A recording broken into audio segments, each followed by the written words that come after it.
हमारी ये। इसके बाद हम शुरू करते हैं नेक्स्ट क्वेश्चन 169। निम्नलिखित में से अध्यापन की किस पद्धति में छात्र को बिना किसी सहायता के अपने प्रयासों द्वारा ही अपनी समस्या का उत्तर पाना पड़ता है? कौन से अध्यापन की क्रिया पद्धति में, किस पद्धति में जो है छात्र को बिना किसी सहायता के अपने प्रयासों द्वारा अपनी प्रॉब्लम का उत्तर पाना पड़ता है? कौन सी पद्धति है? बी यानी स्वानुभाविक ह्यूरिस्टिक पद्धति, ह्यूरिस्टिक मेथड। ये आपको देखिए एक्सप्लेन किया हुआ है। जो एक्सप्लेनेशन है ना, इसको पढ़िए आप। ये जो एक्सप्लेन कर रखे ना सारे का सारा, इसको पढ़िए आप। अगर वीडियो में इसमें ज़्यादा आपको टाइम नहीं मिलता तो उसको स्टिल कर सकते हैं, रोक सकते हैं, वीडियो आराम से पढ़ सकते हैं। मैं कोशिश करता हूँ कि बिल्कुल पिक्चर क्लैरिटी बनी रहे ताकि आप इसको आराम से पढ़ सकें, आपको कोई दिक्कत ना हो। कोई ब्लर कई बार हो जाता है, हाथ से मोबाइल हिल गया या ब्लर हो जाता है एक आध बार, कोई ऐसी बात नहीं। फिर भी कोशिश करते हैं कि आपको सही जो है पिक्चर प्रोवाइड हो। इसके बाद नेक्स्ट क्वेश्चन आ जाता है आपका 170। निम्नलिखित में से कौन सा उपागम सहकारी अधिगम के अंतर्गत नहीं आता है? कौन सा नहीं आता है कोऑपरेटिव लर्निंग के अंतर्गत? सी एन निर्देशन या डेमोन्स्ट्रेशन। ये पढ़ लीजिए, डेमोन्स्ट्रेशन नहीं आता है। 171 शिक्षण का गत्यात्मक उपागम से अभिप्रेरित है। शिक्षण का गत्यात्मक उपागम से अभिप्रेरित है। किससे प्रेरित है, किससे मोटिवेटेड है? जो टीचिंग का गत्यात्मक उपागम है ये है डी से। डी यानी विद्यार्थियों को कार्यकलाप के माध्यम से सीखना जो है चाहिए। आप इसको पढ़ सकते हैं, एक्सप्लेन किया हुआ है। Next question 172। निम्नलिखित में से कौन सी एक शिक्षक केंद्रित विधि है, यानी टीचर सेंटर्ड अप्रोच? कौन सी है? डी यानी निर्देशन विधि। निर्देशन विधि है डी यानी निर्देशन विधि।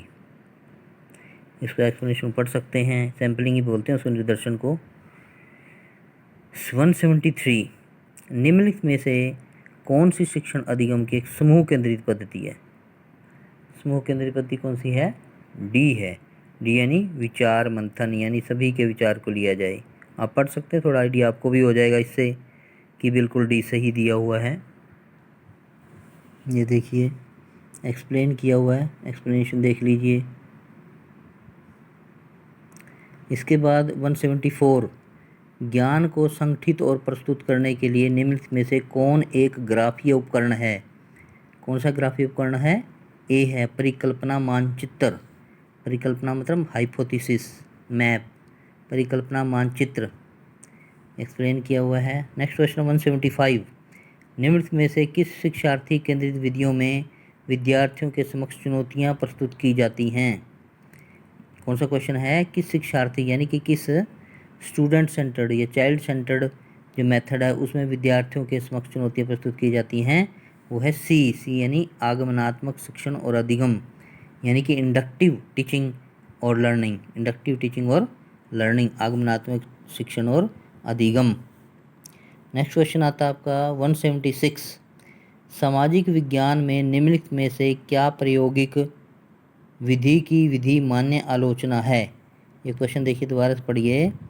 सामाजिक विज्ञान में निम्नलिखित में से क्या प्रायोगिक विधि की विधि मान्य आलोचना है? इसका आंसर है बी यानी प्रयोगशाला की दशा की कृत्रिम स्वरूप। प्रयोगशाला की दशा की का जो है कृत्रिम स्वरूप, ये इसको एक्सप्लेन किया हुआ है। आप एक्सप्लेनेशन भी पढ़ सकते हैं आराम से। मैंने रोक दिया है वीडियो को थोड़ा आपके लिए, इसी उसमें वैसे तो चल रही है लेकिन आपके लिए सामने कैमरा हैंग कर दिए कि आप उसको देख लें, आराम से पढ़ लें। क्वेश्चन को 2022 में आया हुआ है, ये ध्यान से देखें। इसके बाद नेक्स्ट क्वेश्चन हमारा आ जाता है 177। निम्नलिखित में से कौन शिक्षक केंद्रित विधि के अंतर्गत नहीं आता है? कौन सा? टीचर सेंटर्ड मेथड के अंतर्गत नहीं आता है। देखिए सी नहीं आता, जांच उपागम यानी कि टेस्ट अप्रोच, उपागम तो अप्रोच। 178। निम्नलिखित में से कौन सी पद्धति शिक्षा के अधिगम केंद्रित उपागम पर आधारित है? कौन सा मेथड है जो शिक्षा के लर्निंग सेंटर्ड अप्रोच पर बेस्ड है? लर्निंग सेंटर्ड अप्रोच बी यानी गतिविधि आधारित स्कैफोल्डिंग, गतिविधि आधारित स्कैफोल्डिंग। ठीक है जी, ये आ जाता है। इसके बाद नेक्स्ट क्वेश्चन है 179। निम्नलिखित में से कौन सी विशेषता शिक्षक के अधिगम केंद्रित उपागम से संबंधित है? निम्नलिखित में से कौन सी विशेषता शिक्षा के अधिगम केंद्रित उपागम से संबंधित है? कौन सी है?